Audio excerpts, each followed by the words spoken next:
I'm your host, Kurt Sandvig, and welcome to Paranormal Almanac.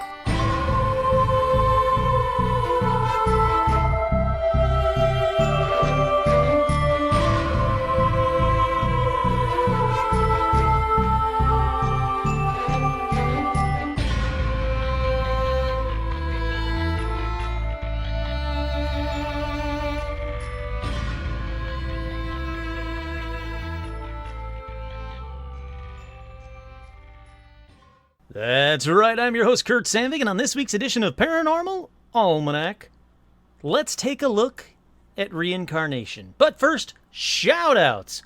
That's right, we've got shout-outs to Aaron, Angie, Austin, Autumn, Brody, Seth, Carolyn, Chuck, Dan, Daniel, Devin, Dill, Edgar, Elliot, Erica, Aaron, Fabian, Harley, Heidi, J-Mark, Jade, Jason, Jeff, Jenny, Jennifer, Jerry, Jim, Joe, John, Joshua, Kelsey, Kenny, Kira, Kyle, Laura Rutho, Lauren McCune, hi, Lawrence, Leo, Lindsay, hi, Lindsay, M. Caballero, Maggie, hi, Maggie, Michaela, Martin, Matt, Megan, Milo, Nanashi, Nick, Pablo, Peaches the cat, one of my favorites still, Rachel, Reed, Rosa, Sage, Sarah, Shelley, Suzanne, Todd, Jamie, and Elijah Hendrickson, Travis, Trey, Troy, Veronica, and Vincente.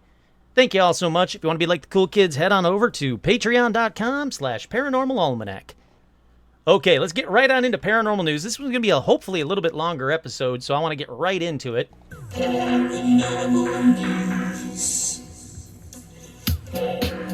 Ladies and gentlemen, this is Paranormal News.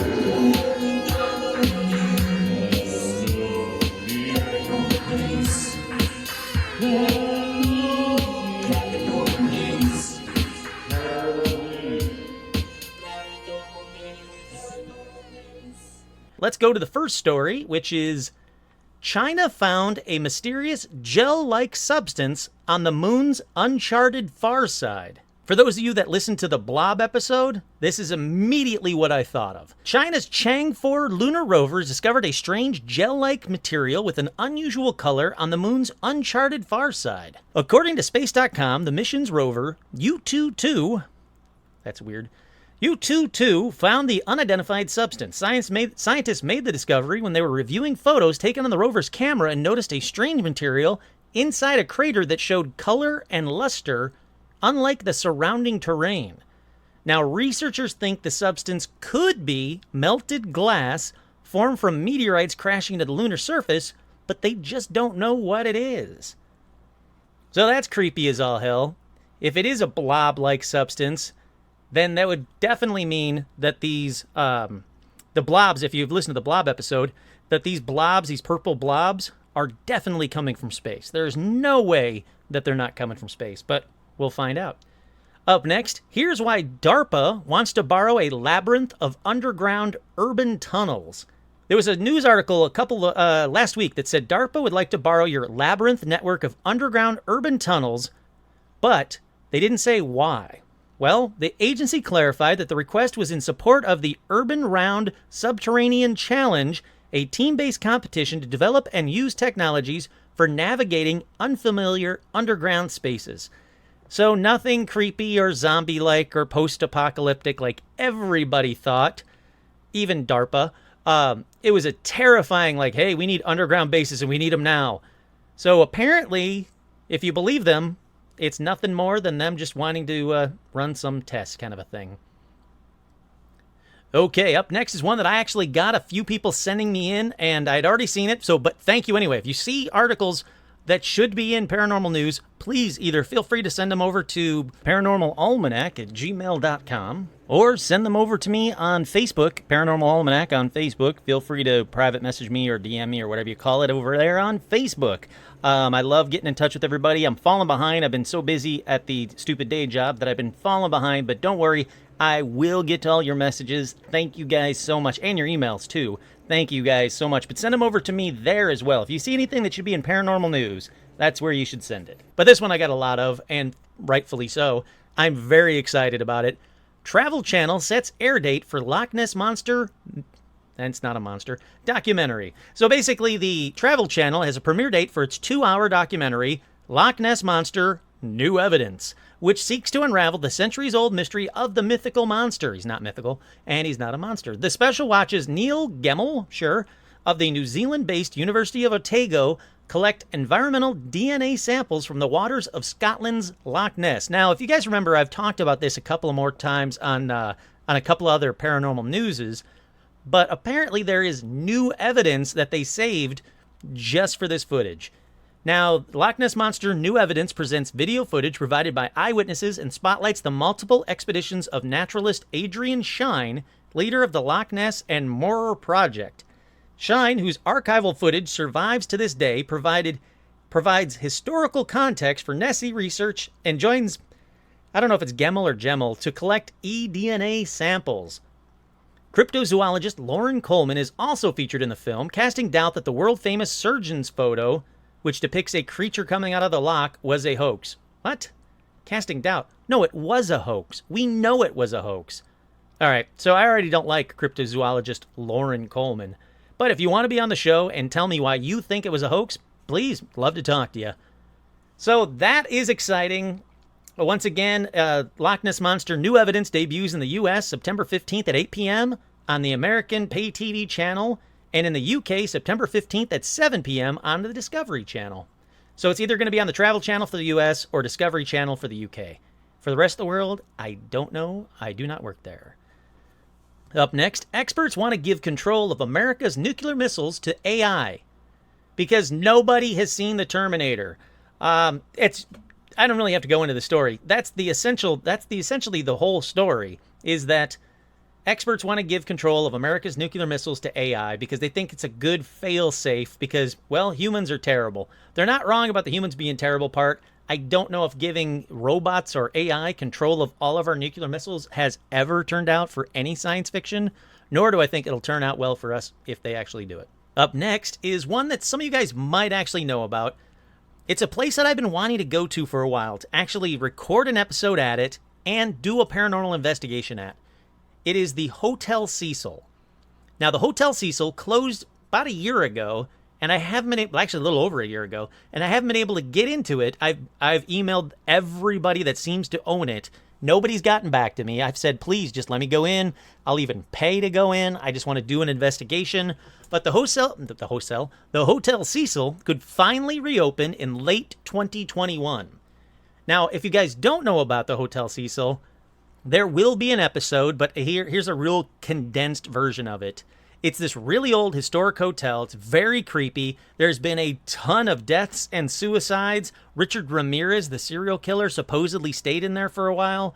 But, it opened up in 1924. It holds 299 hotel rooms, 301 single-room occupancy residences. But it's mostly known now for a death that happened there. It's called, her name was Elisa Lam. It's a very puzzling death that still, as far as I'm concerned, has not been figured out what exactly happened. This girl, Elisa Lam, supposedly normal girl, went to the hotel. She was staying there. Now there's video from the elevator of her acting really, really weird. And then boom, she disappeared. 2 weeks later, after multiple guests staying at the hotel started to complain about the taste and smell of the water when they were drinking it and brushing their teeth and showering in it. So they went up to the roof and they found it in the rooftop water cistern. They found Elisa Lam. Now, like I said, it's a real tragic, very weird, mysterious death, but it was ruled an accident, which is straight up bullshit. As far as I'm concerned, it's bullshit. But I would love to do an investigation there because there are a lot of ghosts there. A lot of weird things happen there. A lot of bad juju is there. And I really wanted to do an episode from there. It looks like I might get my chance in late 2021. Okay. With that, before we get to the actual episode at hand, let's take a quick break. We'll be right back. Alrighty, so welcome back, by the way. I hope you love that ad. It's my favorite ad ever. Whatever that ad may be, buy 2 of them. Okay, so this is another one of those episodes that is impossible to prove or disprove. And a lot of the stories you just have to take on faith alone. And those usually drive me batshit crazy bonkers. I want to be able to prove or disprove stuff, or at least debunk part of it. This is one of those where you just kind of have to believe the people telling the stories. Now, I will say there's been a lot of research into the topic and a lot of valid scientific studies. So I figured, why not do something a little different? I'm almost at episode 100. Let's mix it up a little bit. It's just been a lot of UFO for a while. I wanted to mix it up just a little bit. And as you heard from the beginning of this episode, we're talking about reincarnation. People who swear they have been reincarnated, and people who study the people who swear that they've been reincarnated. Now, surprisingly, at least for me anyway, when I started doing research on this episode a while ago, there are a few common things found. Now, I found them, and then turned out, when I found this one particular scientist, that he had actually found it years ago, but I had stumbled across something, and I went, well, that's really interesting, and it was just verified by this scientist, so I thought it was kind of cool. But there are a few common things found when dealing with reincarnation. And the first one is age. You're going to find that most of these stories involve young kids and their matter-of-fact recollection of past lives. Basically, the nonchalant way that they talk about reincarnation and their almost blasé attitude about it. Fun fact, I couldn't remember how to spell blasé, so I spelled it B-L-A-Z-I-E because I'm an idiot. I don't know if that's right. I'm sure it's not right. I'm pretty sure it's B-L-A-I-S-E. But no matter how I spelled it, Gmail was telling me that I was spelling it wrong, and it was infuriating. So I just left it. So yeah, it's almost their blasé attitude about the reincarnation, about them telling something and going, well, it's just how it is. Now, sure, there were a few of them are a little bit more insistent than others. I'll put it that way. But there are, for the most part, these kids just kind of matter-of-factly talk about their past lives, about their reincarnation. But age definitely seems like the first criteria. There's no way that they can know the details they're talking about, and most, if not all, seem to grow out of the reincarnation memories. What I mean by that is, when they hit a certain age, they just kind of just forget about it. It just kind of move past it. Whether you say grow up or grow out, it's a lot like hauntings in that aspect. Now, another common characteristic is birthmarks, but I'm going to get to that a little bit later on. I will say, I haven't found anything about religion playing a vital role in reincarnation memories, nor race, nor location, none of that. It seems to me like the reincarnation stories can be found around the world. So let's start with some stories, and most of these are from regular people commenting on videos or topics online. They were basically just volunteering this information without looking for accolades, more looking for like-minded people that would also experience this and what could it possibly mean. Now, these people, again, most of them, 99.9% of them didn't use names at all. So there's nothing to say like, oh, well, they're just trying to drum stuff up. They're trying to make it seem spooky. That wasn't that. There were a few where I was like, well, that's obviously bullshit. Like, oh, I woke up yesterday and I wrote a song and I figured out that I'm really John Lennon. Fuck that. I'm talking about real reincarnation stories. And like I said, these people just seem to be looking for other people that have experienced it so they know they're not crazy. But even so, it's grain of salt time. It is up to you to decide if you believe them or not. I know it's a little bit different. Normally I don't like doing stuff like that, but kind of like listener ghost stories, it's up to you guys. I found these very intriguing and very real. So the first one says, I spoke in full sentences from a very young age. Something else that I've noticed a lot about kids that talk about reincarnation. They seem to be very smart, very articulate, almost too articulate for that age. So anyhow, this one said, I spoke in full sentences from a very young age. One day, my mother took me to a doctor's office for a checkup. While she was waiting there, she started flipping through a magazine. Now, she said it was like a National Geographic, but I've gone looking through all the issues of the years likely to be in a waiting room in the early 80s, and I'm confident it wasn't actually National Geographic. Whatever it was, she was flipping through it, and with my little hands, I grabbed the thing, flipped back several pages frantically, And then I put my face like an inch above the page. I just froze there, poring over this picture of a ruined monastery in a desert, drinking in every little detail. My mother can't remember whether it was Africa or the Middle East, unfortunately. Anyway, she asked me what I like so much about the picture. And I said to her, I used to live there. She laughed and said, no, you've always lived with me. And I responded with, no, this was a long time before you were born, waving one hand at her dismissively. So she pulls me back from the pages and asks me, well, what did you used to do when you lived there? Thinking this is one of those games that children play when they're talking about firefighters or construction workers or the like. So she says I told her, I wrote books and I grew vegetables, and my little finger pointed at an outbuilding of the monastery and an empty field behind it. Well, I'm speaking in full sentences, but I can't read yet. My mother said she got very cold and started shivering from head to toe. The caption of the photo was explaining that the monastery was nearly self-sufficient, gathering rainwater in cisterns to support vegetable gardens year-round behind the scriptorium where the monks produced copies of the Bible and other holy books.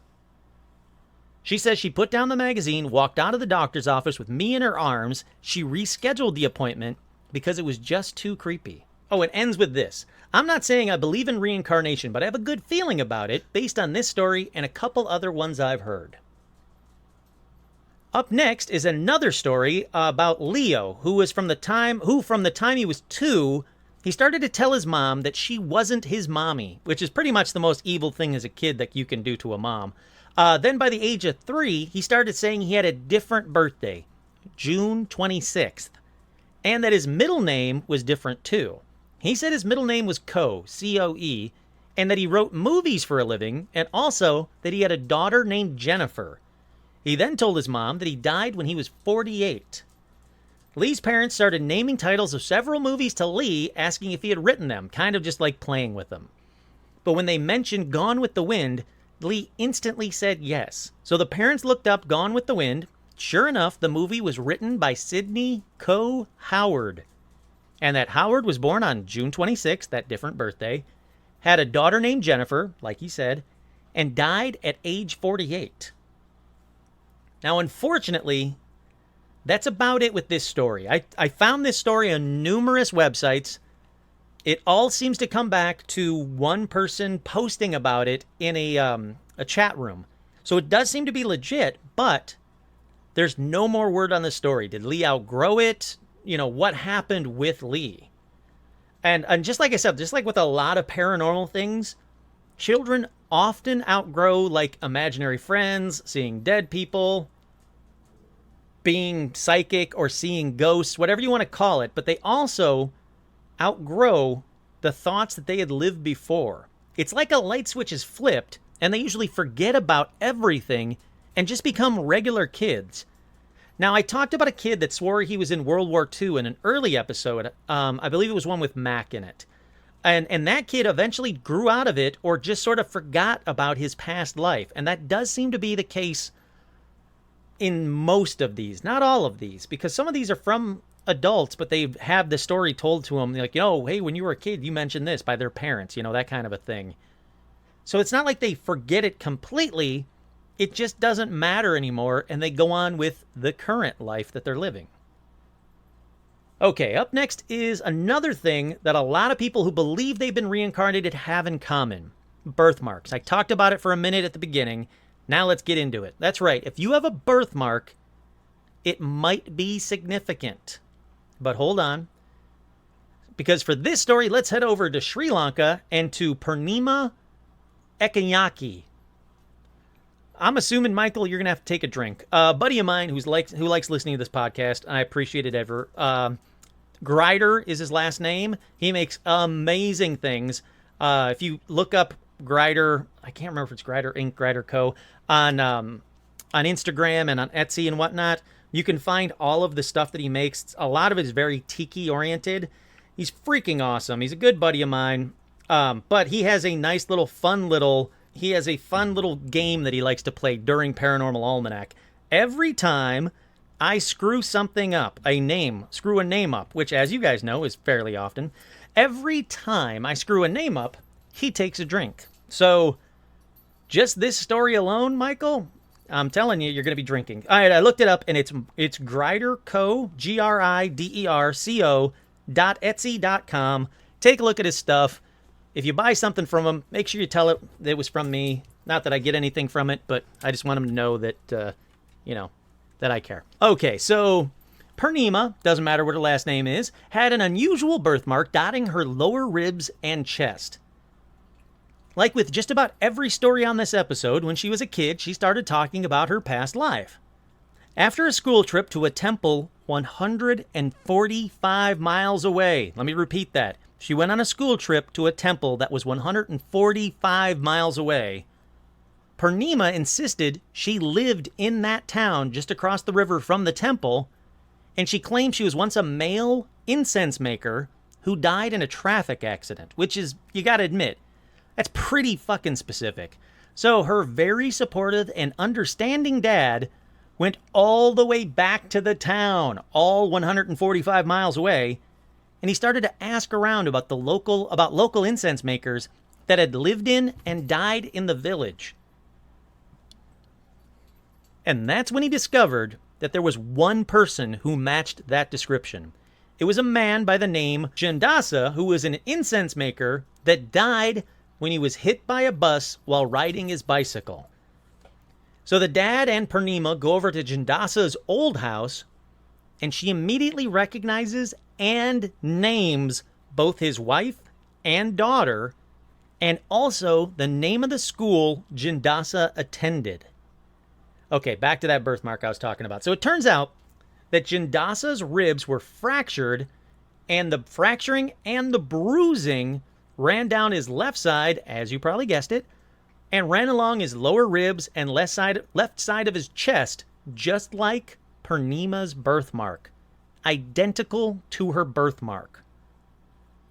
So a lot of things, a lot of the investigation or research about birthmarks and reincarnation state that when a person, and I'll get to it in a little bit, but I'm going to kind of jump ahead a little bit right here.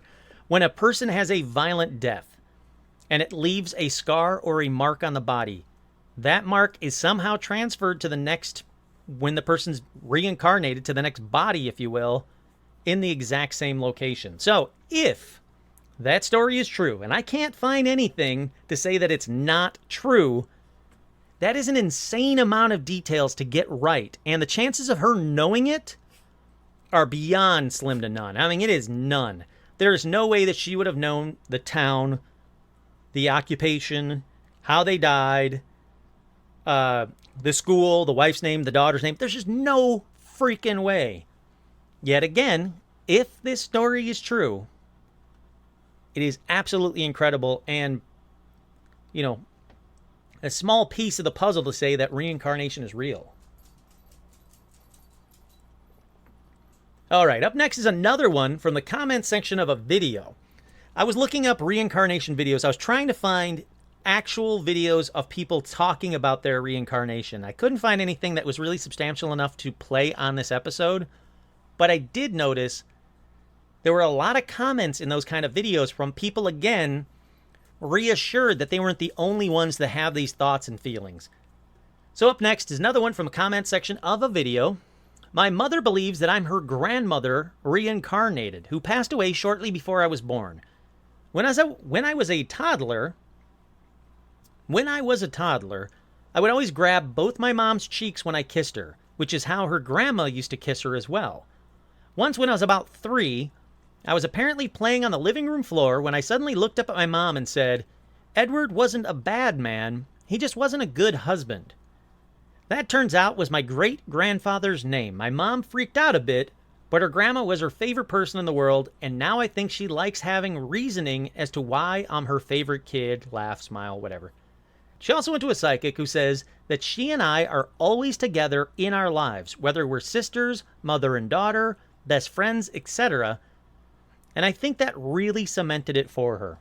Again, really neat story. Not a ton of other than Edward. Other than the Edward part, there's not a ton of specific information that could concretely say that she's reincarnated, but very interesting. The next one says, I was babysitting my nephew a couple of days ago. He's 5 years old, and he told me a very chilling story. We were sitting on the couch watching SpongeBob when he turned to me and said, Auntie, I was killed when I was a baby. I lived in a blue house, and a man killed my family. Then I went to Mama's belly, and now I'm me.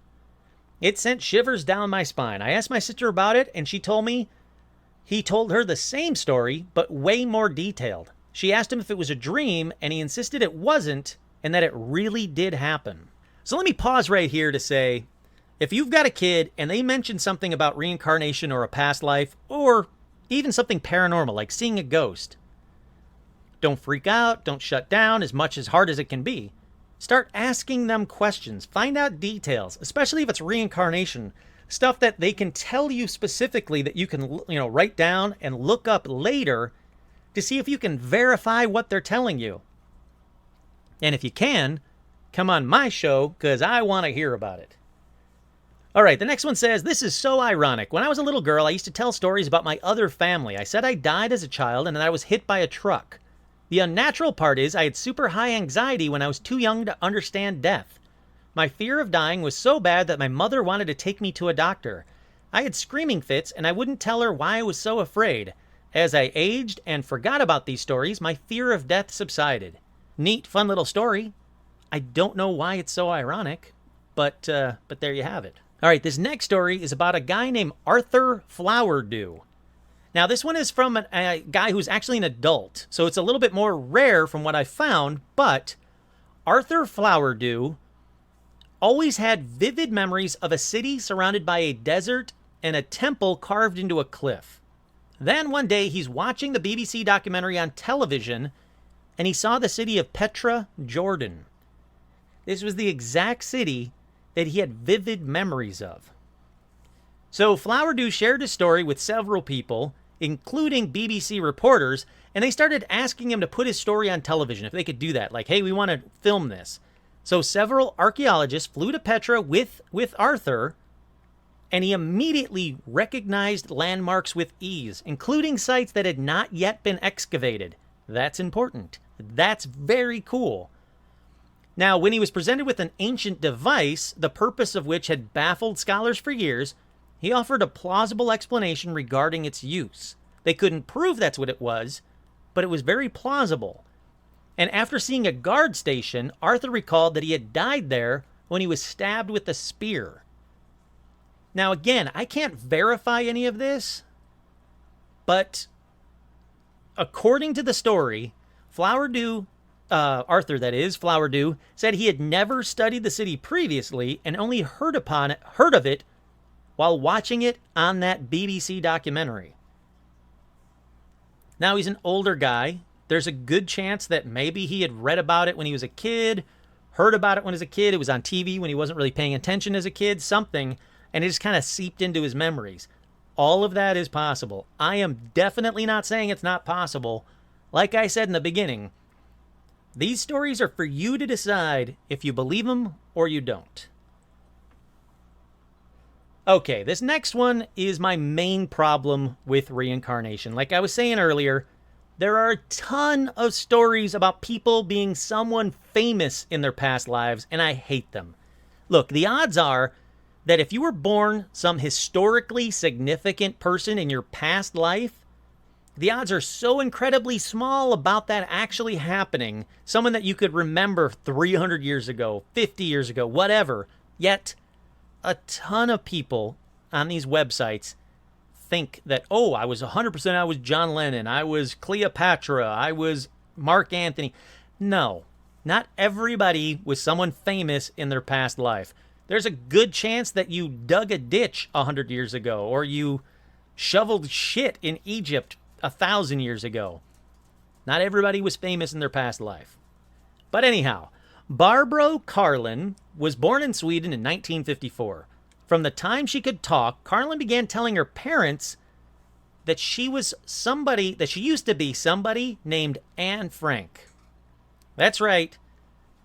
Barbro, it's a weird name, claimed she was Anne Frank, and she kept telling her parents about how she had nightmares of men kicking in her door and taking her away. Now, here's the bigger problem. Her parents were confused because they had no idea who Anne Frank was, that she was a real person. Two big bullshit parts of this story. But anyhow, so the parents took her to Amsterdam when she was 10 years old. She quickly led them to Frank's house with no directions. Pretty sure there's a shit ton of signs going to Anne Frank's house, but okay. She correctly identified a spot on the wall where Frank had hung photos of movie stars and noted the steps were different than she remembered them. That's why I added this little couple of little things that she probably couldn't have known. So, was she Anne Frank? Can't say she wasn't. No possible way I could say she wasn't. It's really odd that she's not the only one who said that she was Anne Frank in a past life, but again, there's a couple of things that she probably couldn't have known, like the steps were different, where she hung the photos. It just seems weird. That's all I'm saying. It seems weird. Okay, up next is another one from a comment section of a video. Apparently, when I was 3 or 4 years old, I used to tell my mom that I died in an earthquake and I had a shop or something and talk about my family that didn't actually exist, as well as predicting when the phone would ring and stuff. Of course, I don't remember it, but my mom insists that I said these things that I had no way of coming up with being so young and not really watching TV or anything. Again, really young, 3 or 4, it always seems to be about like between 2 and 5. That seems to be like the sweet spot for kids remembering this stuff, including this next one. My 3-year-old son told us about his life 100 years ago. So then it goes on to talk about, they did a little research about stadium accidents in Philadelphia. Apparently the 3-year-old son said that he had died in a stadium accident 100 years ago. So this person starts researching stadium accidents in Philadelphia. 12 people died in a collapse at the Baker Bowl on August 8th, 1903.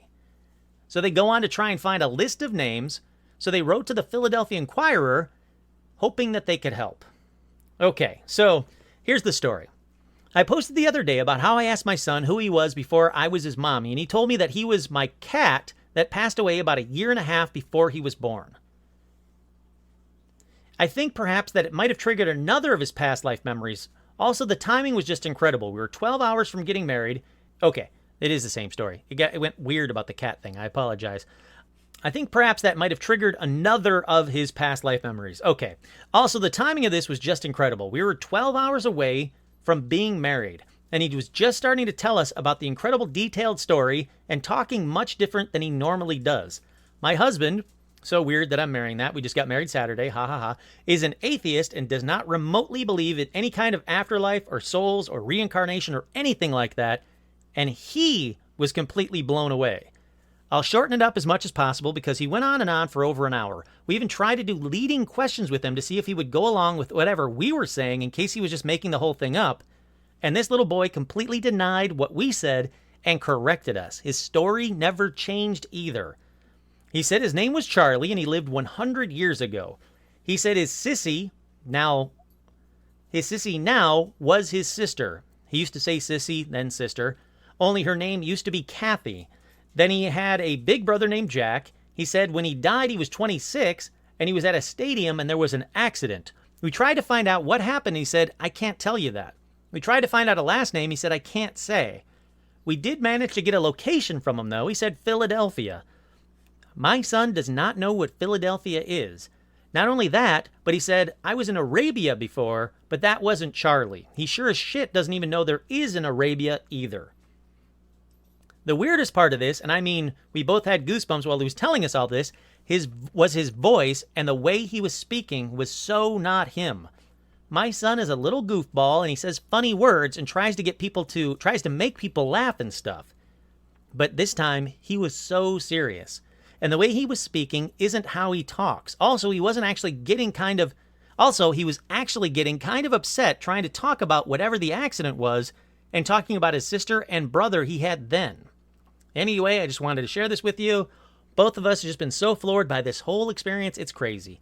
And that's when that starts with that whole edit. I started researching stadium accidents in Philadelphia. 12 people died in a collapse, the Baker Bowl. So, a lot of the information does seem to be there.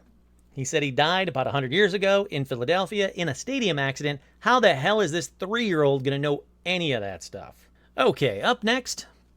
When I was about 4 or 5, I told my parents that they weren't my first parents. I was little and have no memory of this, but my mom and dad both told me the story. I told them I died in a tornado in 1976 and that I had been 16 years old. I was a weird, too smart little kid that had said really strange shit all the time, so my parents just chalked it up to that. About 5 years ago, my mom called me. She reminded me of the story I had told when I was little. She said it started to bug her after all these years, so she Googled anything about tornado deaths in Michigan in 1976. There was exactly one that year. It was a 16-year-old girl who was riding in a car when it was thrown off the road by a tornado. I looked it up too. As sure as hell, she was right. I have no memory of telling him this story and no memory of dying in a tornado, but my mom is pretty straight-laced and not one to believe in hokey bullcrap. Again, between the age of 2 and 5, when she was about 4 or 5, she had this story. She'd completely forgotten about it. It was very nonchalant for her, but it always bugged her mom, and some of the details did turn out to be right. Okay, the next story says, when I was 17, a friend and I were bored. We were driving around backwoods trying to get lost. We often didn't know where we were going, and we drove around for a while until either of us thought of something to do or ended up somewhere. Anyway, we were driving along a backcountry road when I suddenly began to cry and had to pull off the shoulder. Now, she was confused and kept asking me what was wrong. I told her that I had died there. I explained that up ahead there was a bridge. Next to that bridge was a house, that I had lived in that house when I was little. I used to go chasing my brothers and their friends when they would go fishing. One day I tripped over a rock when I was running after them and I drowned under that bridge. I had never driven on that road before. I had no way of knowing if what I had said was true until we put the car back in gear and drove ahead. To our amazement, about a mile up the road was a very old house sitting on a piece of property next to a creek, and the road we were on passed over that creek. I didn't get out of the car, and I didn't ever go back. It was one of the crazy experiences I've ever had. See, now I wish this person was a listener. Maybe they are, I don't know. If they were a listener, I would tell them, the fuck are you doing? Go back there. Go to that house. Find out if anybody ever died in the house. You don't even have to go to that house if you don't want to. Find out the address of the house. See if anybody ever died in that house. But I would go to that house, see if someone is living there that was around back then that can corroborate your story. You're so close to having the perfect paranormal story, and you wimp out there? Come on, suck it up. Go over the bridge. Go to the house. Okay, up next, when I was about 3, when I was about 3, my dad says we were driving past a farm and he heard me inhale deeply and sigh. Then I told him that I loved the smell of cows and that I used to own a farm. He said he chuckled and didn't think much of it. Then I followed it up with, yup, a farm. But I was a man then and I had 2 sons. A wife too, yup. He was shocked and pressed me for more details, to which I was not interested in sharing, apparently. Every part of that story is the classic kid talking about reincarnation. Up next, my kid constantly tells us when he was a man back in '64. He said he had darker skin, lived in a random town in our state, and played, quote, music guitar, but with only a few strings. He also told us he died after his legs stopped working, and he ate too much candy. He even told an EMT that he lived back in '64, and that he used to smoke cigars, but he had to stop because he was eating too many gummies. That's just weird. Your kid's weird. Sorry, your kid's weird. Up next, when my daughter was about 3, she's 42 now, she told me that she had died in a plane crash on a mountain, and they were all taken away in black cars with 3 seats. When she was 3. That's freaky. Look, kids are freaky enough as is. I don't know if I ever told this story on this podcast. If I have, I apologize, but it's a quick story, so it doesn't matter. My mom used to run a daycare at the house back when I was growing up, and one of the little kids and her were sitting on the couch, and the kid looked up at the ceiling, nothing there, and said, "What's that? No, you can come down. No, it's okay. You can come down and play with me." And that's when I was like, yep, nope, don't like kids, don't like that kid. Kids are creepy, don't like anything about it. But again, if you happen to be there and your kid happens to say something like that, Ask them questions. Find out what they're looking at. What does the person look like? Is it really an imaginary person, which should be really quickly to figure out? Or are they seeing someone that's freaking dead? All right. Let's see. Oh, this next one's a good one. Again, if it's true. When I was 3, I started speaking fluent Spanish to my shocked mother. When she asked me why I was speaking another language, I told her, in English, that my name was Juan, a teacher, and I wanted to go back to my 6 children. When she asked where they were, I said, where the bulls live. After that day, I never spoke Spanish again, but sometimes spoke of missing my 6 children. I'm a woman and from Quebec, Canada. Nobody in my family speaks Spanish. That's a cool story. That's a really cool story. Okay, up next, I'm from a rural area, and my dad and grandpa were both farmers when I was little. According to my dad, he was working out in a field somewhere, and I was riding with him in the tractor. I was about 3 at the time, and he said I asked him, remember when we used to come here? He said he had never been there before, so he asked me what I was talking about, and I said something about how we used to come here and mine coal. He thought it was really weird, so he asked my grandpa if he had ever taken me out there before and told him about what I had said. My grandfather said I had never taken them there before, but there was a coal mine there a long time ago. So was that kid reincarnating? Was that kid reincarnated and remembering that? Was that kid possessed for a second or haunted for something? Don't know. But again, 3 years old. Really freaking weird. Okay, up next. Well, when my mom was 6 months pregnant with me, her mother, my grandmother, died suddenly. My mom always believed that her mother must have died so that I could live. Fast forward, I'm 2 years old and I'm playing in the kitchen while my mom is cooking dinner. I say out of the blue to my mom, remember that time you were building sandcastles outside the old house when you were little? My mom said, well, yeah, I remember that, but I never told you that story. How do you know that? Then I said, because I was your mom. Then my mom said I just stared at her for a few seconds, and then I went back to playing. She said I had no memory of saying any of it afterwards. As I grew up, she started noticing how much I resembled my grandmother. I love roses just like her, certain scents just like her, and sometimes my mom says I'll say something exactly the same way she'll say it, or say the exact saying as she used to say it without even knowing it. Okay, only a few more, don't worry. Shantae Devi recalled her past life from a young age. She remembered her old telephone number. Her parents called it, and sure enough, the man that Shantae said was her husband answered the phone. She met the family of her past life and was able to name over 20 of them and recall all the promises her husband made to her on her deathbed.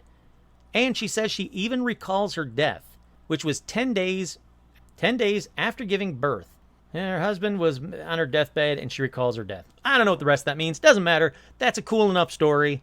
That one is one of the stories, one of the cases that a doctor I'm about to tell you about in just a minute told. That's one of his cases that he documented. I wanted to throw that in the middle of it because it's such a good one. All right, this next one says, I have a strange one. My youngest, from the first words out of her mouth, she would talk about living in a rainbow castle in the sky with her princess family. She was actually pretty hateful about it. Hurt my and my young wife's feelings, a 2 or 3-year-old telling you that she hates you, that you're nothing like, quote, my princess family in the sky. Now, I dismissed it all as drama and a strong personality. She stopped talking about it around 5. Oops, I just hit the microphone, sorry.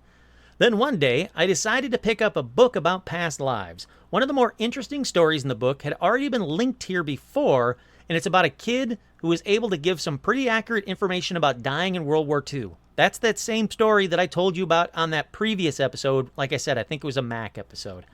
But what sent chills down my spine, I read the whole book, and some of it was more convincing than the others, but it was the last damn chapter. The author goes on to say, you know, maybe none of this is real. The kid that remembered dying in World War II was also told his family about living in a rainbow castle in the sky where everyone was a prince or princess. And the writer says, still shudder thinking about it. I've done a lot of research and I'm pretty convinced. The book was Return to Life, Extraordinary Cases of Children Who Remember Past Lives by Jim B. Tucker, MD, if you want to pick it up. Now I flipped through it. Seems like it's a pretty decent book. I didn't use any of the cases from it as far as I know.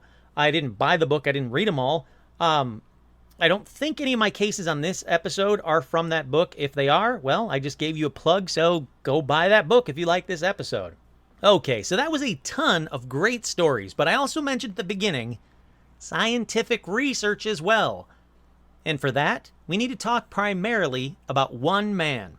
And that man was Dr. Ian Stevenson. Sadly, he's passed away, but he was a Carlson Professor of Psychiatry and Director of the Division of Personal Studies at the University of Virginia.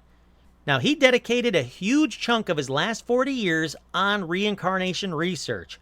And I mean primarily on reincarnation research. Now, he went out and documented cases in India, Africa, the Near and Far East, Britain, United States, look, pretty much all over the globe. And he focused his studies on young children and their reincarnation claims. Now, to give you a brief idea what he heard, some of these children recognized former homes and neighborhoods, as well as still living relatives and friends of their past lives. They also recalled events, the most common being their violent deaths. That's right, violent deaths. Now, sometimes their birthmarks resembled scars that corresponded to wounds that led to their deaths. Now, violent death is a factor in reincarnation cases. And again, like I was saying earlier, just like it is with hauntings and paranormal stuff, the more violent the death, the more the child can remember of it, and unfortunately, of those last agonizing moments. In more than 700 cases in 6 different cultures around the world, 61% remembered having died violently. Dr. Stevenson concluded that children also tend to remember the final years of a previous life. In fact, almost 75% of children appear to recall the way they died, in his study that is. And if death was violent, they remember it in a vivid detail. Now, he would take them to their, quote, previous houses or towns or locations, and some kids would know exactly where their house was, would meet the old family and use nicknames only the dead person would have known to use. And I like this about him, he would try to trick them and say, oh, well, this is your sister. And the kids would always say, no, that's my wife, that's my son, that's my whatever. They always knew who the person was, even when Dr. Stevenson was trying to trick them. So here's a couple more of his cases, because they're fascinating. In Sri Lanka, a toddler one day overheard her mother mentioning the name of an obscure town, Kataragama, that the girl had never been to. The girl informed her mother that she drowned there when when her dumb, quote, mentally challenged brother pushed her in the river, that she had a bald father named Harath who sold flowers in a market near the Buddhist stupa, that she lived in a house that had a glass window in the roof, a skylight, dogs in the backyard that were tied up and fed meat, that the house was next door to a big Hindu temple, outside of which people smashed coconuts on the ground. Here's where it gets weird. Stevenson was able to confirm that there was indeed a flower vendor in Kataragama who ran a stall near the Buddhist... All right, you know how to... All of those details, all of them were correct. Now, the little girl did get a few items wrong, though, however. For instance, the girl's dad wasn't bald, but her grandfather and her uncle were, and his name wasn't Harath. That was the name, rather, of the dead girl's cousin. Otherwise, though, 27 out of 30 verifiable statements were proven right. Now, the two families never met, nor did they have any friends, coworkers, or other acquaintances in common.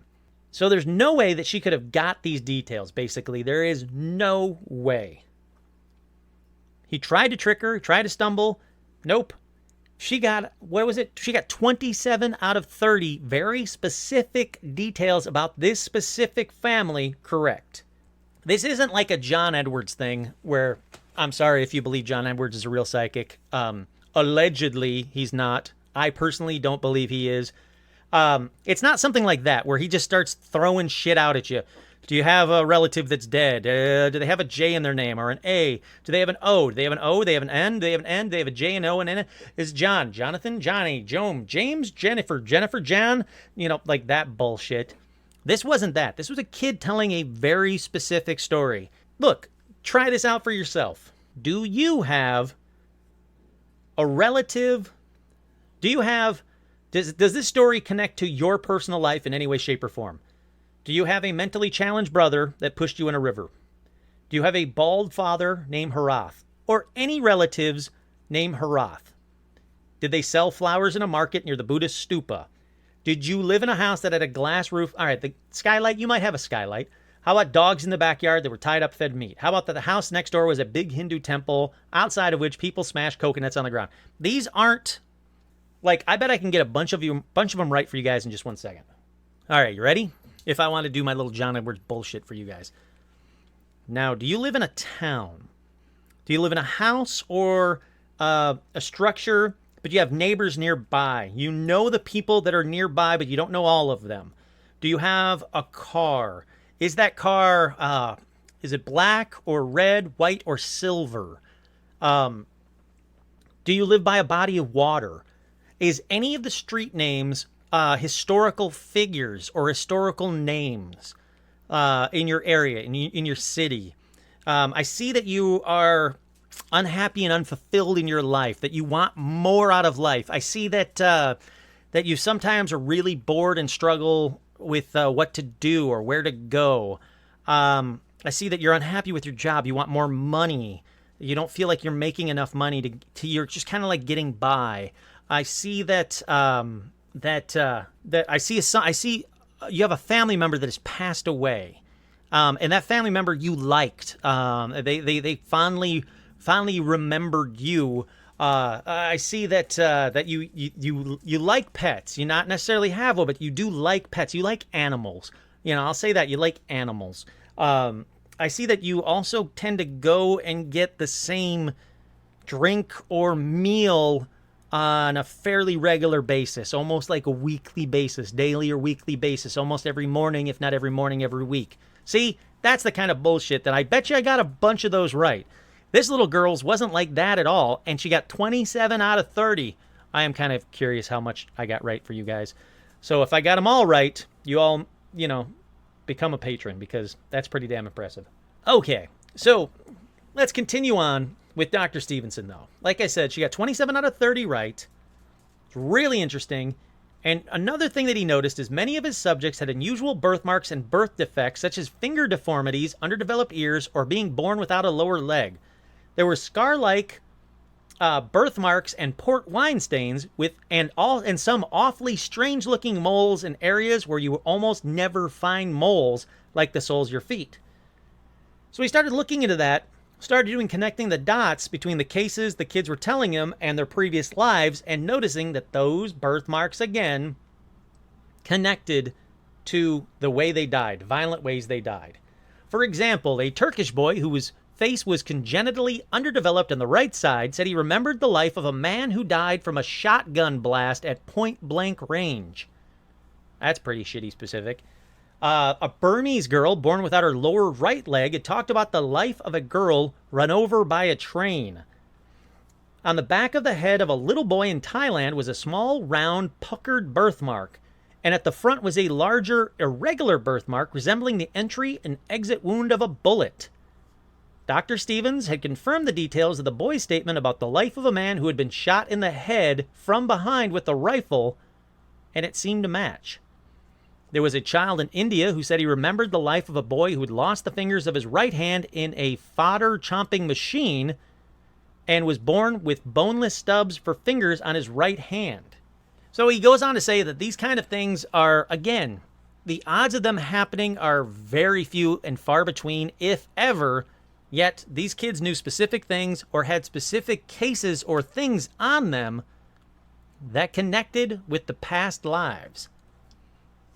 There were even 3 cases of children who had reacted violently when they unexpectedly crossed paths with their own murderers. That's right.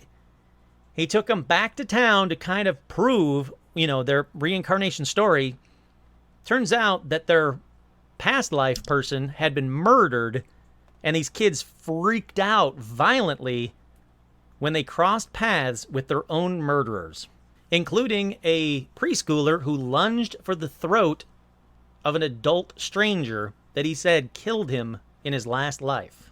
All right, continuing with his research, about 35% of children, that's 210 cases, who claim to remember previous lives have birthmarks and or birth defects that they or adult informants attribute to wounds on a person whose life the children remembers. It's a really wordy way of saying what I just said a minute ago.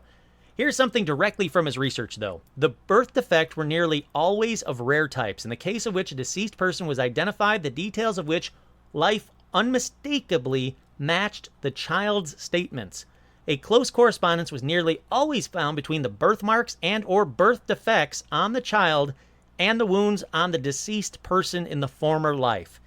In 43 of 49 cases in which medical documents, usually a postmortem report, was obtained, it confirmed the correspondence between the wound and the birthmarks or birth defects. Again, really high numbers, 43 of 49. The memories the children recalled were far too specific to be chalked up to chance. In an article where 3 cases were looked at in great detail by Dr. Stevenson, he reported that each of the 3 children made roughly 30 to 40 claims regarding memories that they had in their past lives, 82 to 92% of which were both verifiable and correct. Again, that is a high margin. That is amazing to me that they're so specific, and not 1 or 2 claims, 30 to 40 claims. Now, his best findings were put together in a book called 20 Cases Suggestive of Reincarnation. Not only that, the American Journal of Psychiatry reviewed these cases and said, quote, "Cases recorded in such full detail as to persuade the open mind that reincarnation is a tenable hypothesis to explain them. In regard to reincarnation, he has painstakingly and unemotionally collected a detailed series of cases from India, cases in which the evidence is difficult to explain on any other grounds. He has placed on record a large amount of data that cannot be ignored." Once again, that is from the American Journal of Psychiatry.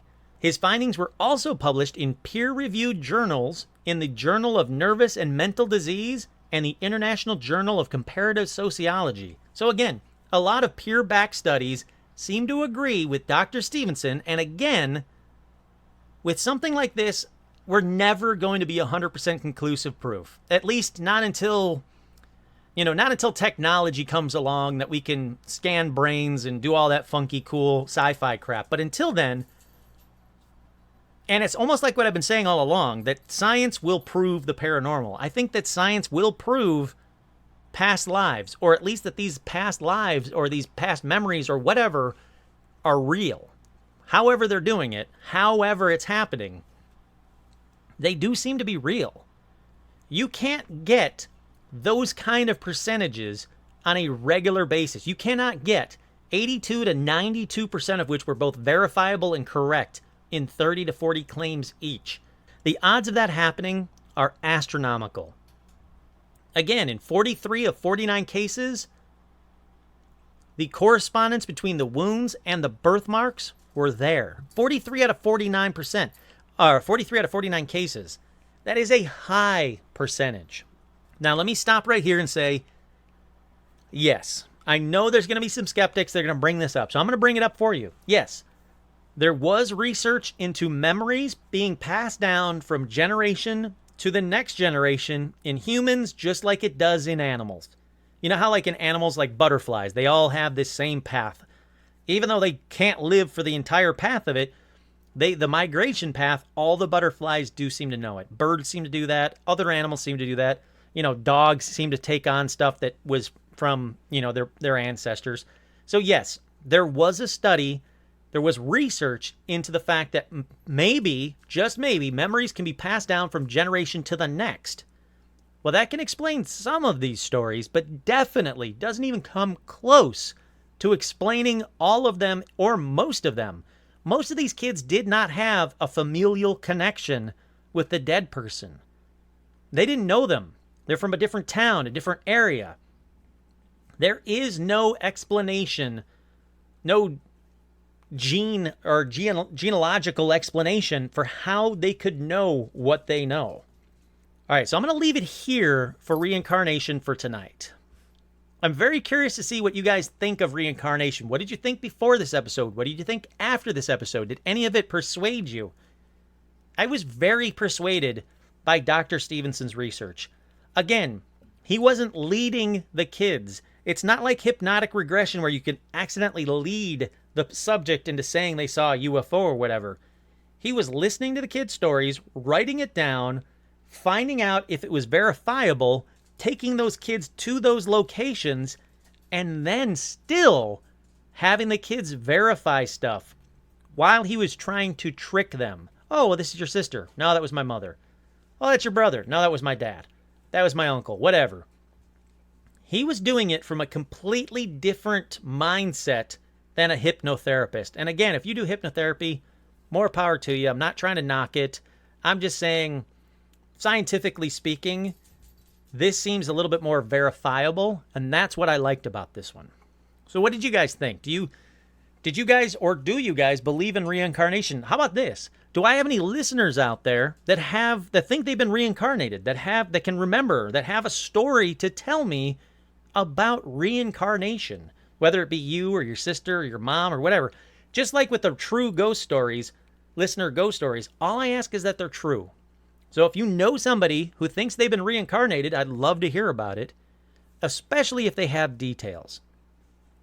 And again, if you're a parent or an uncle or a babysitter or whatever, and a kid starts to talk about something like this, don't brush it off. Don't freak out. Ask them questions. Find out information. Because if the kid is willing to talk about it then, even nonchalantly, they might give you something that you can then go back and verify. And if you can, that's incredible. And again, I want to hear about it. But I personally don't have any recollections of ever being reincarnated. I don't think I ever told my family. No one's ever brought it up like, hey man, you once told me that you were, Elvis Presley. Well, Elvis Presley wasn't alive. That would be a weird one. That, I don't know, that you were some celebrity from the 40s. You told us that you were Steve Reeves back in the day. Really? That's weird. Or George Reeve or somebody from back in the day. No, I don't think, as far as I know, I don't have any reincarnation memories. Maybe I talked about it and my parents just weren't paying attention, whatever. Maybe I was nonchalant about it and forgot about it. Who's to say? But again, after looking into reincarnation, surprisingly, after looking into reincarnation, I came out of this one after doing the research more of a believer than when I went in. And that's usually not the case. Usually I have a strong belief and it gets shot down because I can debunk it, or I have no belief at the beginning and no belief at the end. Whereas this one, I came out of this thinking there's something to reincarnation. There are too many cases. There's too many specifics, the age range of the kids and the way they describe it and everything. It all seems like they're still more connected to the spirit plane than to our world or our reality, so they can still remember that stuff. There were even a bunch of stories about kids remembering, choosing their parents or dying, remembering their old life, dying, seeing their mom, and then being born. They remember all of this stuff. They seem to have pre-birth memories, and it's really bizarre and really weird, and I'd love to get to the bottom of it. But again, ultimately, it's one of those things. You either believe it or you don't, because there's not a real verifiable way for me to prove to you that reincarnation is real. I think Dr. Stevenson is probably the best person, or the person that's done the most to convince everybody. But even still, it's either you believe it or you don't. And I hope you do. Or actually, I don't. I hope you believe whatever you want to believe. But I hope you enjoyed this episode. Once again, I am your host, Kurt Sandvig, and this has been another edition of Paranormal Almanac.